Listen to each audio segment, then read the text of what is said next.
Final ম্যাচের শেষ বাঁশি বাজার পর মাঠের মাঝে হাঁটু গেড়ে বসে দুই হাতে মুখ ঢেকে লিওনেল মেসির অঝরে কেঁদে ফেলা এক যুগের অবসান ঘটালো।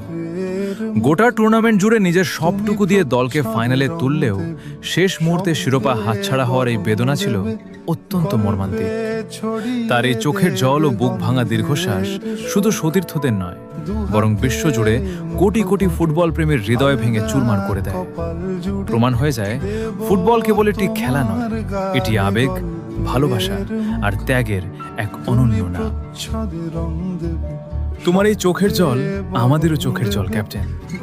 ফুটবলকে তুমি যা দিয়েছো তা ইতিহাসের পাতায় স্বর্ণাক্ষরে লেখা থাকবে। শেষ সেকেন্ড পর্যন্ত নিজের সবটুকু উজড়ে দেওয়ার জন্য এবং আমাদের জাদুকরী মুহূর্ত উপহার দেওয়ার জন্য তোমাকে ধন্যবাদ। ট্রফি হয়তো হাতছাড়া হয়েছে, কিন্তু আমাদের হৃদয় তুমি চিরকালের জন্য জিতে নিয়েছো। আমরা চিরকাল তোমাকে ভালোবাসি লিও।